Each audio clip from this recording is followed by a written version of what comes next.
रानी ने उठाकर उन्हें जमीन पर बैठा दिया और बोली, लाला तू यहीं खेल, मैं अभी काम करके आती हूँ। महाराज, एक राक्षस ने एक राक्षस को भेजा जो आंधी तूफान के रूप में आया और लाला को उड़ाकर ले गया। महाराज, उस राक्षस के कंधे पर बैठ के लाला पूरे गोकुल के दर्शन कर रहा है और जैसे ही मथुरा के ओर वो राक्षस चला, सोई लाला ने अपनो वजन बढ़ानो शुरू कियो। इतनो वजन बढ़ायो, इतनो वजन बढ़ायो कि उस राक्षस को लगा कि शायद मैं जल्दी जल्दी में बालक के चक्कर में पत्थर उठा लाया। कृष्ण बोले, अरे मूर्ख, मेरे भक्त मुझे पत्थर में देखते हैं और तू मुझ में पत्थर देख रहा है। जय हो। और महाराज, उस राक्षस का सर पत्थर में इतनी जोर से मारा कि उसके गोविंदाय नमो नमः हो गई। जय हो। बोलिए बाल कृष्ण लाल की जय हो। महाराज, धीमे धीमे समय व्यतीत हुआ। आज लाला 1 वर्ष के हो गए।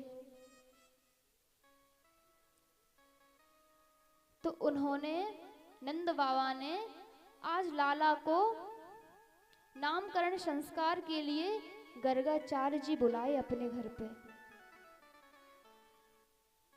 और महाराज, गर्गाचार्य जी को बुलाया और गर्गाचार्य जी से बोले कि हे प्रभु, आप मेरे लाला का नामकरण करो। 1 वर्ष हो गए परंतु अभी तक हमारे लाला का नामकरण नहीं हुआ।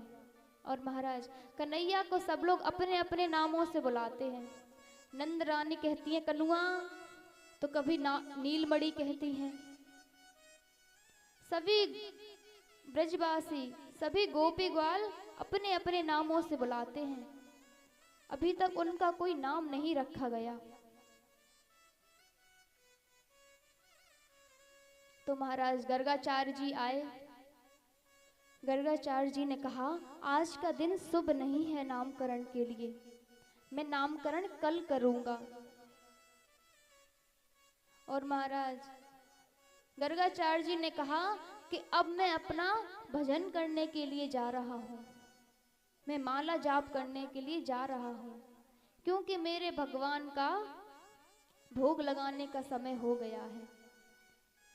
तो नंद रानी से कहा उन्होंने कि मुझे सूखी सामग्री दे दो। और महाराज, सूखी सामग्री नंद रानी ने दी और गर्गाचार्य जी ने भोजन बनाना प्रारंभ किया। गर्गाचार्य जी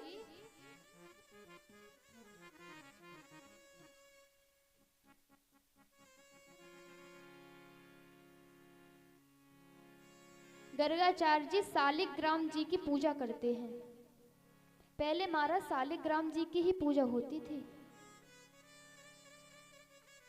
तो गर्गाचार्य जी ने शालिग्राम जी के लिए भोजन बनाया, प्रसाद बनाया और प्रसाद में खीर बनाई। महाराज, खीर बना रहे हैं और अंदर महल में बलराम और कृष्ण दोनों लोग खेल रहे थे। और महाराज, खीर कैसी बनाई? जो दूध था ना, आधा खोया बन गया था, रबड़ी बन गई थी। उसी में चावल डाले, सभी मेवाएं डाली। महाराज, इतनी सुंदर सुगंध आ रही है। लाला अंदर महल में खेल रहे थे। लाला बोले, भैया बड़ी जोर की खुशबू आ रही है, लग रहा है गर्गाचार्य जी ने बहुत सुंदर खीर बनाई है। बलराम जी बोले, तो क्या हुआ? बोले, अब इतनी सुंदर खीर बनाई है तो मोह को तो खाना पड़ेगा ना।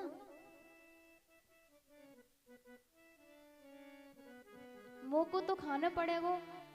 सोई महाराज, लाला ठुमक ठुमक के गर्गाचार्य जी जिस कमरे में थे उस कमरे में पहुंचे और गेट से देख रहे हैं कि गर्गाचार्य जी कब भोग लगाएं और हम कब पहुंचे।